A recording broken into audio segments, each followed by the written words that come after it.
Hello friends, this is video 17 on public administration paper 2, and we will continue our discussion on this particular topic, that is British legacy in Indian administration. So we were discussing Indianization of public services. So Indians mainly included in uncovenanted services, this you know, because they were not felt suitable for covenanted, and especially they were working in revenue and judiciary department. Revenue department because that village level Patwari and Kanungo, they were generally our Indians, and in judiciary because the local rules were followed, that is Muslim rule for Muslims and Hindu rule for Hindus. So the earlier whatever system was there, it just continued during British period. Then this is the main feature, that they were getting low salary, security of tenure was limited, they were just temporary members, they could be removed anytime. Okay, then comes Indian Council Act of 1833 and Queen's Proclamation of 1858. So these are the main features that these two proclamations told that shall by reasons of only his religion, place of birth, descent, color, or any of them be disabled from holding any place or employment under East India Company. Means, in short, it is just telling you that no Indian will be debarred from any civil service in British government or East India Company. Then next point is that Indians entered covenanted services only after open competition started by Indian Council Act of 1853. And then in 1867 resolution as to promotion of Indians to covenanted services. So from 1853 they could join covenanted services because now it was based on merit, and promotion of Indians to covenanted services because those people who are serving at the lower grade, they could be promoted now. Then 1868 scholarship was also given to some people to go to England and give exams, because the exams were held in England only. So think like we have to get some post in India and still we have to go to England. So that is very bad. Then came the Lord Lytton's rule 1879. So Lord Lytton, what he did 1/5 of seat to be filled by the natives. So this is the rule made so that at least 20% seats will be filled by Indians only.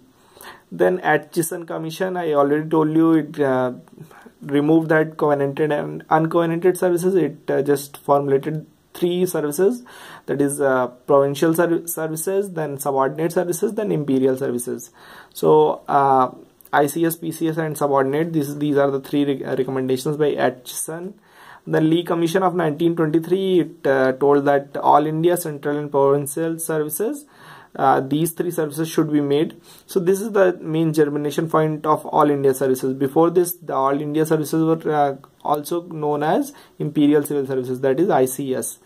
Then central services are those services which were directly employed under central government, and they are mainly revenue services, as well as there are many other services. They also worked in secretariat. Then provincial civil services are already present, that was recommended by Atchison Commission.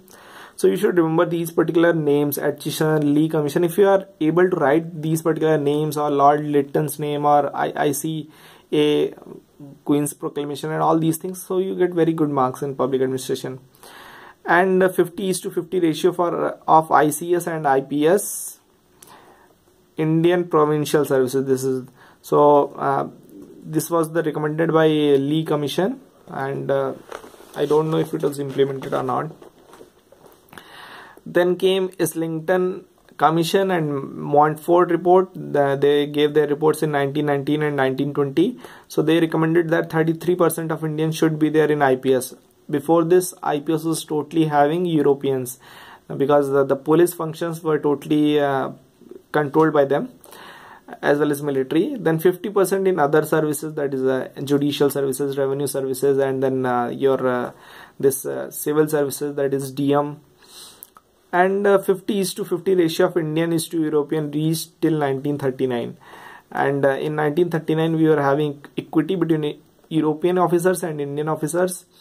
And then IAS replaced ICS in 1948, although all the freedom fighters were opposing this, that ICS should be totally abolished, but for the unity and integrity of the nation, Later Nehru and Patel, they discussed and told that we will convert ICS into IAS and we will continue the same system. Then we will see the staffing of the secretariat. So this secretariat is very important functionary of British government. So it was the central pool of manpower. Here the main officers used to work and make policies and implement their decisions. Then Imperial Secretariat Service. This is a particular service which was organized in order to get the manpower for secretariat. And Central Secretariat Service, it was also known as that. Right now it is also present. The people are taken from SSC. Then division between assistant and clerk was done. Then assistants they deal with the paperwork and noting on files. So this is a very important functionary. They are just below the secretaries. Secretaries are generally Indian Administrative Services officers, and other services are also getting secretary post, but they don't go to secretary. They will just remain deputy secretary, under secretary, joint secretary, but they don't get secretary post generally. Only IAS people get that.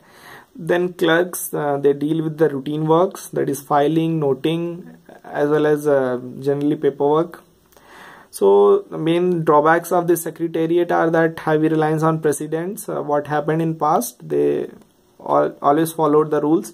Then this is very bad, that incapacity in lower grades to share responsibility. So clerks were not able to help assistants.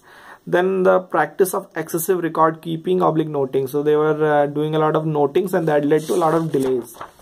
So okay, then in next video I will tell you about pay, promotion and transfer of civil servants, and thank you.